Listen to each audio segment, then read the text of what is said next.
Hey everyone, and welcome to Murder and Mysteries with Megan. If you are new here, welcome, and if you're not new here, welcome back. I'm grateful for each and every one of you that are here today. If you like true crime cases, conspiracies, hauntings, and things of that nature, make sure to hit that subscribe button and that post notification bell so that you're notified each and every time I make an upload. But without further ado, let's get into what's really important today. Today's case is one of two beautiful, smart young women. These young ladies had their lives taken entirely too soon, and unfortunately, the perpetrator of this crime still remains free. Now, before we get into this case, I do want to give you a heads up. At this time, there's not a whole lot of information that we as the public do have. So now that you have this heads up, let me tell you about the information that we are aware of. Today, we're going to talk about the murders of Abigail Williams and Libby German, also known as the Delphi murders, or in some instances, the Snapchat murders. They took place in Delphi, Indiana, a very small town. Now, Delphi, Indiana is only home to about 3,000 residents, where everyone kind of knows everyone else. And it's not a place where people usually lock their doors or are afraid to let their children go out for the day. In fact, they feel very comfortable there.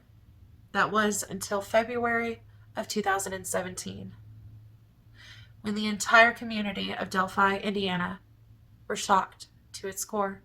Abigail Williams and Libby German were 8th graders at Delphi Community Middle School. Abby was 13 and Libby was 14. Abby was said to have loved reading and drawing, photography, and she was a little bit shy.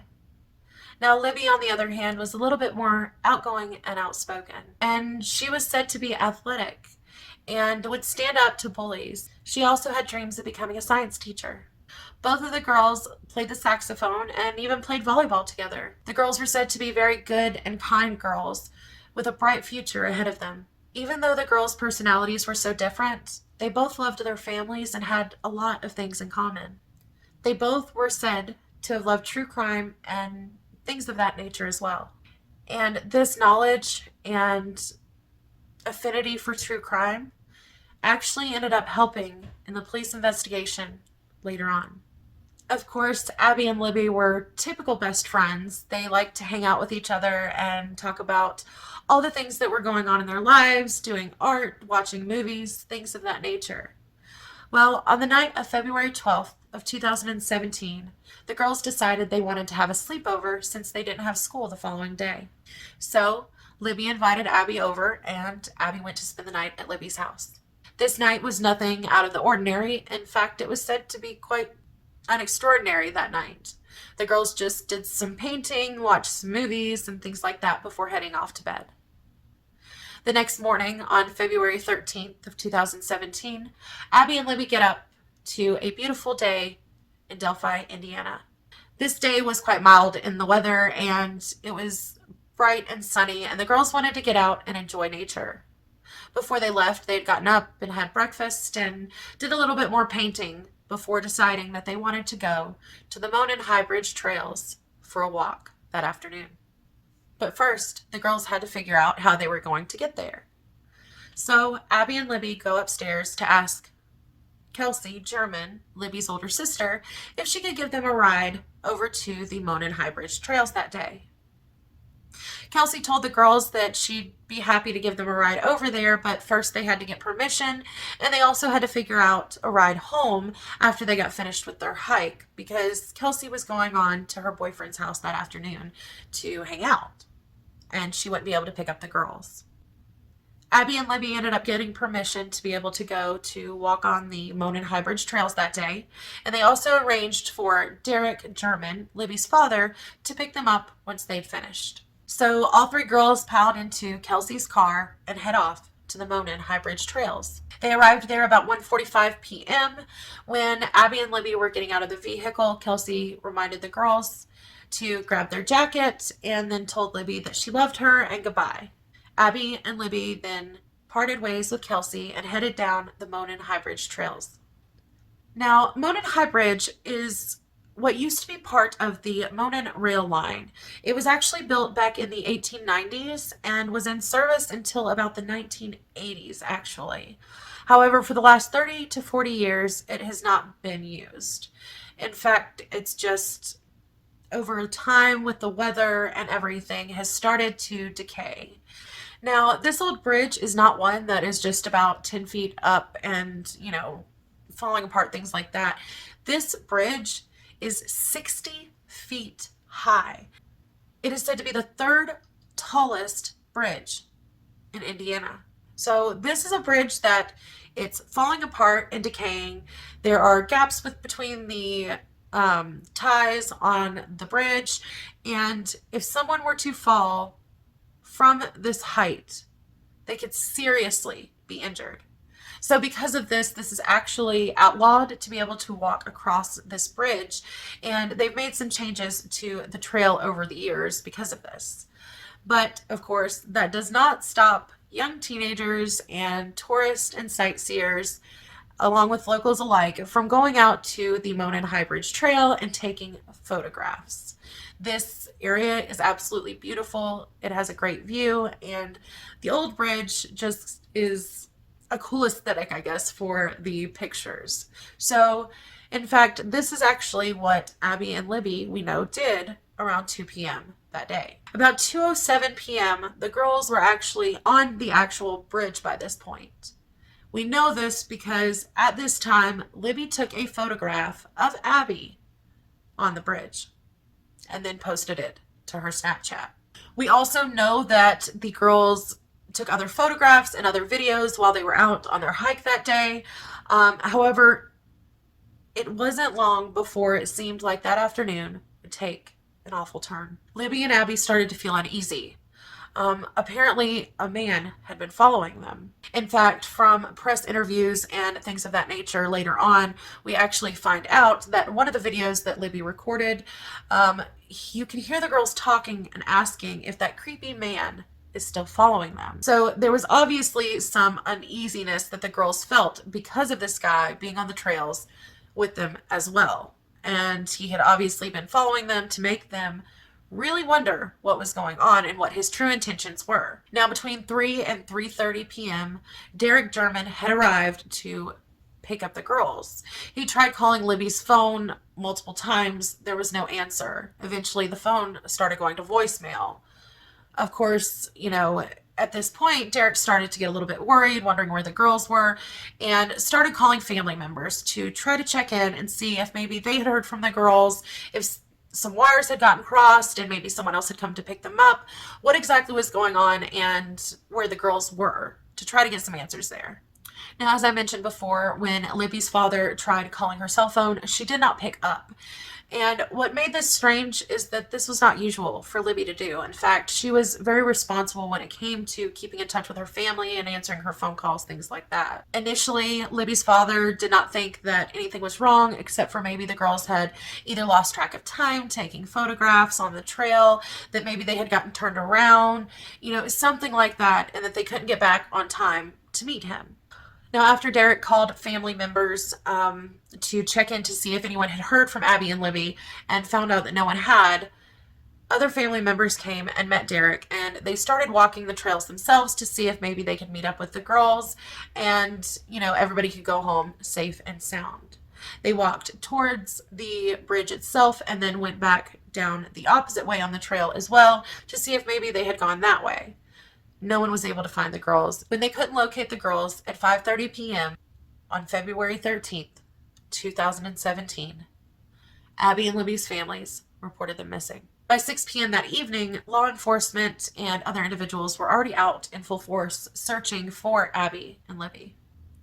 Of course, they knew by Libby's Snapchat, they kind of had a way to track and see where they knew the girls to be last, and that was Monon High Bridge. So, of course, searchers went all over the trails by the bridge itself, looking for the girls, trying to find them, and later in that evening, around midnight, searchers had to call off the search due to lack of visibility and things like that because the terrain was so dangerous in the area. However, at the time that they called off the search, no one was particularly thinking the worst at this point. Like I said, Delphi had been known to be a very safe community. Nothing like this had happened before. In fact, even the sheriff at the time mentioned that they had no reason to believe that the girls were in any danger. The next morning was Valentine's Day, February 14th of 2017, and search is resumed. People from the community, there were search dogs, there were drones. They even had a dive team out there searching for these girls, trying to find them. As time passed, of course, the family's worries intensified. Even though the girls had been missing for a few hours the day before, and now they were into the next day, none of the family feared the worst. They just thought the girls had gotten lost and that they would find their way back and everyone could go home safely. However, around noon that day, a shoe was found down by the water's edge of Deer Creek. It was one of the girls. What seemed like just moments later, their fears grew into devastation. Searchers had found the bodies of Abigail Williams and Liberty German, only about a quarter to a half a mile from the bridge where the girls had been less than 24 hours before. Now, the girls' bodies, where they were located and found, was said to have been on a private property line that a 77-year-old man named Ron Logan owned. However, it's been announced over time that he is not considered a suspect in this case. Less than 24 hours before this, the girls had gone for a walk on the trails in a seemingly safe town, taking pictures and doing what girls should be doing, kids should be doing, enjoying nature on a beautiful day, only for it to turn into an absolute nightmare for them and their families. These two young ladies had had their lives taken far too soon. Later on, there was a candlelight vigil that more than 600 people showed up to in the community to show their support. There was also a press conference that was held in regards to this heinous crime. During the first initial press conference, the Delphi police notified the public that during their search, they were able to recover Libby's phone. This is also where they got even more pertinent information to the case. By the next day, they released some information, however, not very much. As I mentioned before, we don't have any information on the actual crime scene itself, other than the fact that Libby's phone was found, that the bodies were posed in some sort of fashion, and that the killer left a few calling cards, so to speak. However, we don't know what any of this actually is, or what it looked like, or how it was. The police then released a photograph on February 15th of the man that appeared to be walking towards the girls on Monon High Bridge. On the 22nd of February, they released a voice recording. They said that they believed this to be the perpetrator or one of the perpetrators that took the lives of the girls. They did not elaborate any further other than stating that this recording was potentially during criminal activity. They also notified that the autopsy did reveal that this indeed was a homicide, but there were no details of the autopsy released either. Of course, over time, there's been a lot of speculation over the crime scene, what happened to the girls, and who the potential murderer could be. However, 5 months later, they released the first sketch of this potential suspect. They urged everyone in the area to take a close look at this sketch, to come forward with any information by either calling or emailing any tips. They also stated that this information for the sketch came from a witness in the area who remained anonymous. It was said that his description is 5'6" to 5'10", that he was 180 to 220 pounds with reddish brown hair. Of course, at this point, tips came flooding in from different residents around town, which led to many follow-up interviews and leads that actually followed. But police later on asked that the public be very careful when talking about this and potential suspects, because without any real evidence, this could either hinder the case and even potentially harm innocent people's lives. In September of 2017, Daniel Nations, a known sex offender, was a person of interest and was arrested.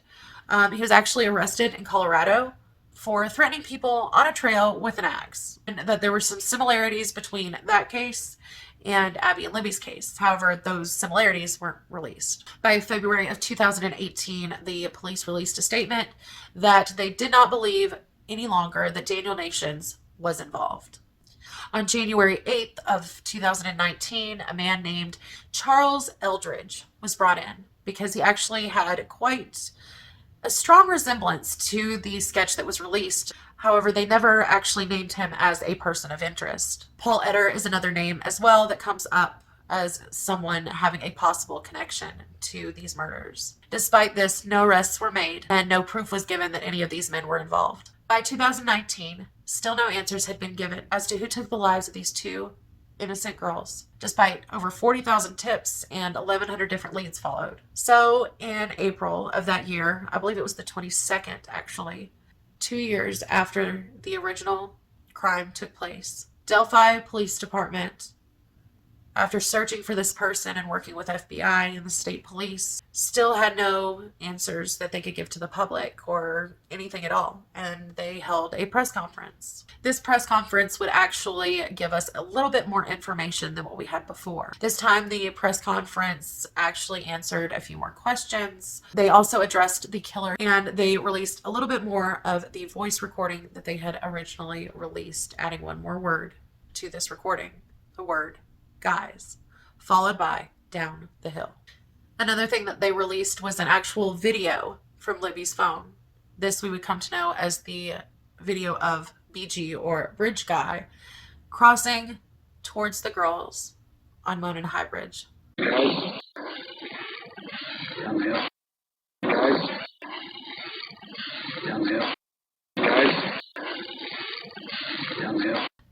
The investigators of this case also released a video from Libby's phone where she had recorded the man actually walking across Monon High Bridge towards them.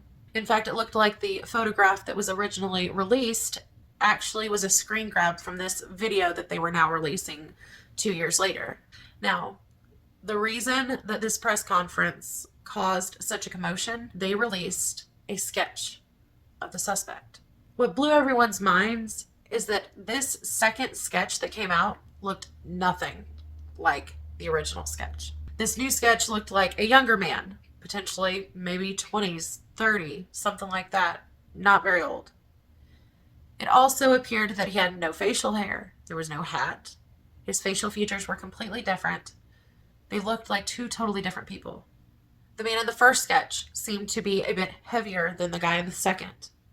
Of course, the first sketch, he looked a lot older than the second sketch. There were so many differences in these. People wondered why now this new sketch was coming out. Police actually stated that they had had this sketch 3 days after the girl's murder. They also stated that they hadn't originally wanted to release this. It was something that was pertinent to the case. They were trying to keep as much information close to the chest as possible. That the suspect is a white male. Now he could be between the ages of 18 and 40. That he could or could not have facial hair. His hair may have grown. He may have shaved or cut off his facial hair, things of that nature. He was between 180 and 200 pounds, and that he was approximately 5'6" to 5'8". Doug Carter also mentioned that they released this sketch, stating that he didn't believe the individual knew that they were going to do that. He said that he thought it was really, really important that they kind of shocked the perpetrator by releasing this second sketch. He also said, I think he was probably there and or watching, simply because he thought we were on the wrong path. And he stated that they were also going to go in a new direction. He said that he also believed that the perpetrator would be a combination of the two sketches. Another thing that they mentioned in this press conference is that they also believe that the perpetrator either lives in Delphi, frequents Delphi, works in Delphi, or has some connection. Carter also mentions that during their investigation that the ties on the bridge were rotting, that it swayed back and forth, and that this is not something that without walking the bridge before that you could do very easily. In my honest opinion, it seems that Superintendent Doug Carter is quite invested in this case. You can tell that it really has affected him over time and that he just wants answers for Abby, Libby, and their families. In fact, he states in this conference, this wasn't the first time that he's been on High Bridge. In my opinion, again, that's my opinion, I experienced it and I kept a piece of High Bridge and I will carry it with me until we find out who this is. So not only does Doug Carter believe that this perpetrator is going to be kind of a composite of the two sketches, that he is connected to Delphi, and that this man had walked across the bridge before, because this is just not something that can be done very easily. Besides releasing the video, more audio, a new sketch, etc. during this conference, the Indiana State Police asked for help in identifying a vehicle. Now, they state that this vehicle was actually parked near Monon High Bridge between noon and 5 p.m. on the day the girls disappeared. They state that this vehicle was actually parked at the CPS/DSS welfare office, that this was on the east side of County Road 300 next to Hoosier Heartland Highway. However, there were no details that were released about this vehicle, like the color, make, model, nothing at all. By November of 2019, Thomas Bruce was another potential suspect. This man, the reason that he was looked at is the fact that he had a similar stature and style to the man in the video. He even had a jacket said to look like the man had been wearing, and even a hat that it appears that the man was wearing from the video on the bridge. They've never confirmed his involvement. No further information has been released to the public recently that I've been able to find. There have been interviews, of course, with family and investigators in the case. However, everyone's been quite tight-lipped with this and in the investigation itself. I know that they're doing this, of course, in order to help them during their investigation. They want to be able to identify the murderer by any of the tips or things like that that come in. They want to know that they can be validated and that potentially only someone who knows the murder occurred, heard about it, or was involved will be able to give some of these pieces of information to law enforcement.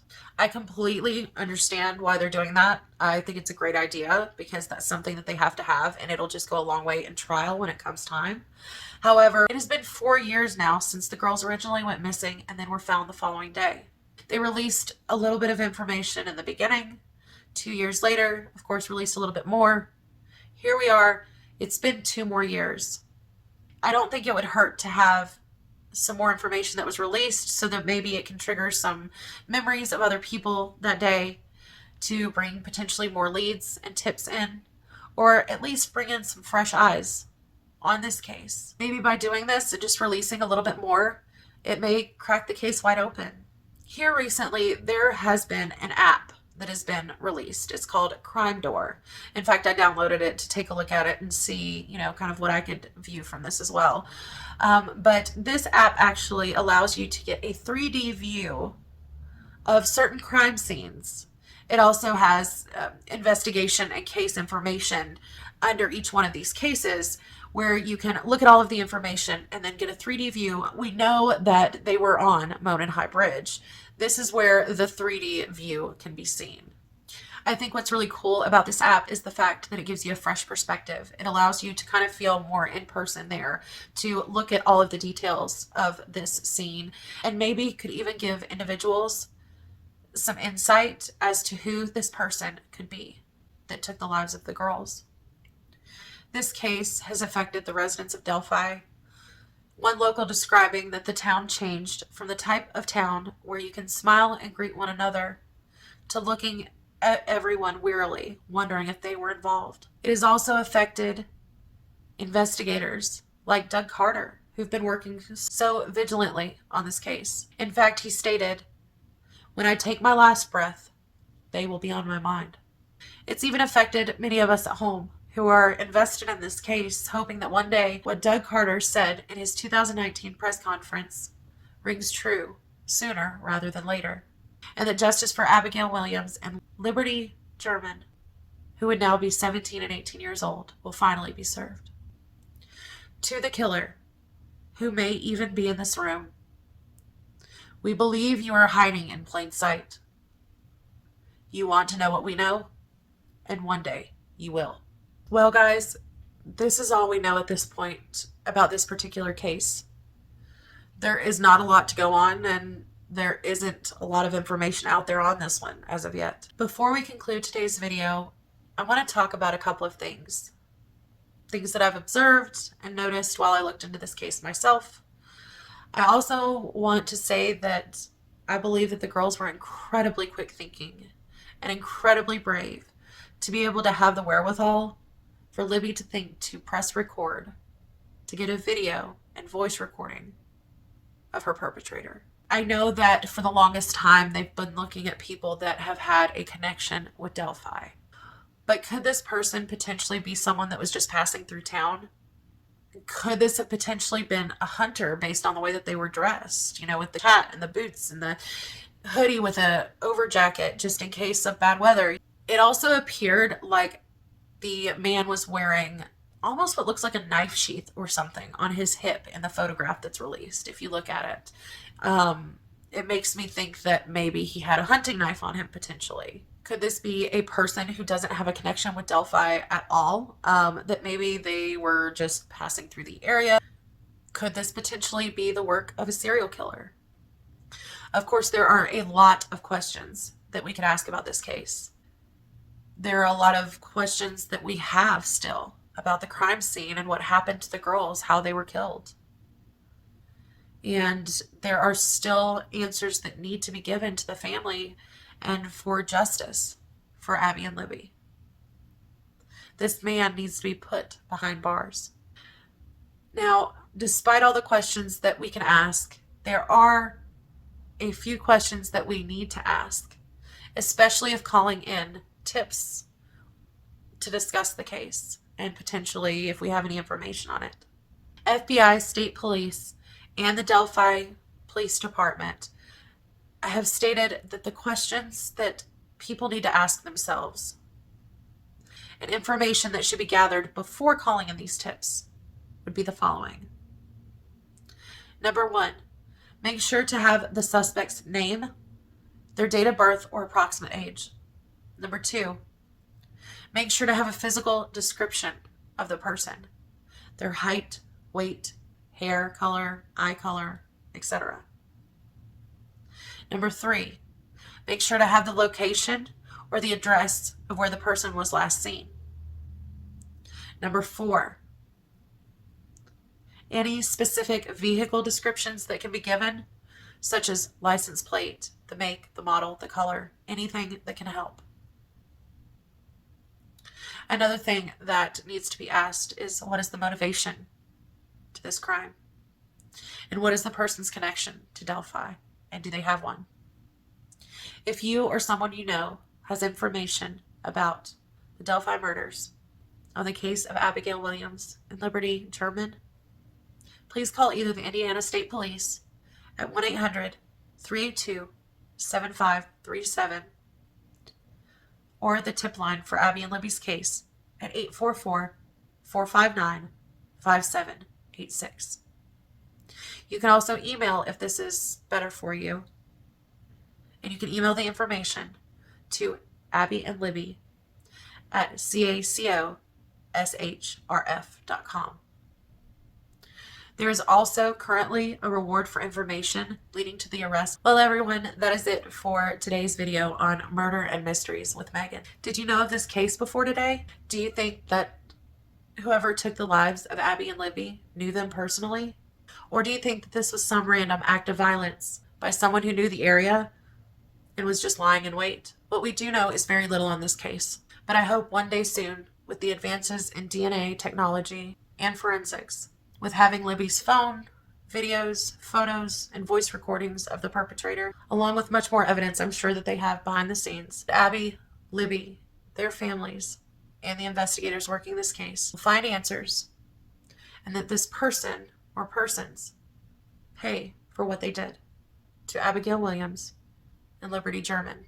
Anyways, I hope that everyone has a safe and wonderful day. Make sure to hit that thumbs up, subscribe, and hit that post notification bell so that you get notified each and every time I upload a new video.